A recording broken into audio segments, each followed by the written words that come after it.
There are some guests here from the Trump campaign. You've got people like Pat Smith, the mother of a Benghazi victim, but you also have some more controversial guests like Malik Obama, the half-brother of President Obama.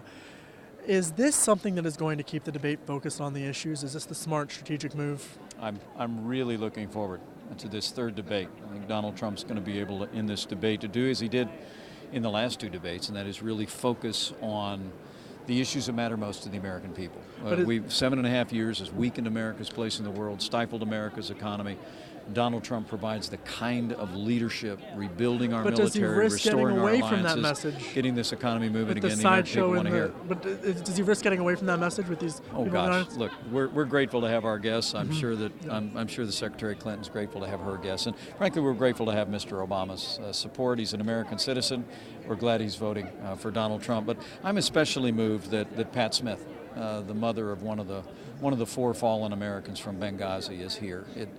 It really is extraordinary to think that when Hillary Clinton was Secretary of State, she got the call when an American diplomatic outpost in Libya came under attack, and for 13 hours literally failed to provide the support and assistance. And after 4 Americans fell, she essentially said that it was because of a filmmaker in the United States, even though a congressional investigation found that she knew it was an al-Qaeda-style terrorist attack. There's been the American people know and deserve to know that when the call came for Benghazi, Hillary Clinton failed those Americans in harm's way, and I think having her here today really underscores the clear choice we have to have a commander-in-chief who will be there for our soldiers, who will stand up and rebuild our military. There's been a lot of talk recently about Mr. Trump's talk and rhetoric regarding a rigged election. Now, you have said publicly that what he's talking about is a perceived bias, that the media is against him. But I want to ask you this. Do you think that that Donald Trump will not accept the election results? And are you prepared to follow him should he not accept those election results on election night? Well, Donald Trump made it clear in his first debate, and I've made it clear that we'll accept the will of the American people, but I think Donald Trump's going to win. I mean, we've got a brand new poll out today from Investors Business Daily that has us up a percentage point. I see tremendous momentum all across the country. But what Donald Trump and I are saying is that with all due respect, the American people see the obvious bias among many in the national media opposing Donald Trump's campaign for president. And frankly, the rigged system in the media is also is a genuine concern to millions of Americans. And calling that out, I think is fair, is open, and that, along with the need for every American to participate in ensuring the integrity of the vote. Voter fraud is real. It's occurred throughout our history.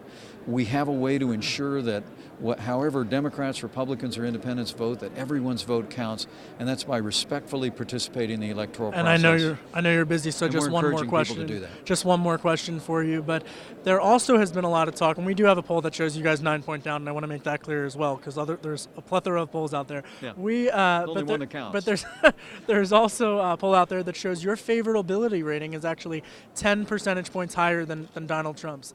And I'm wondering that regardless of the election outcome, should he win, should he lose, what role do you have, Governor, in unifying the Republican Party and in the future of the Republican Party? Because whether you look at Utah or whether you look elsewhere, this is a party that's divided. What's your role? I couldn't be more honored to have the opportunity to run and serve with the next president of the United States of America. You know, I accepted this invitation because I believe Donald Trump has the right ideas and he has the right leadership to really bring America back, to strengthen America at home and abroad. And as Vice President of the United States, it would be my ambition to work with my former colleagues in the Congress, to work with governors around the country, and to work with people all across America to implement Donald Trump's vision to make America great. But should he lose, what's your role?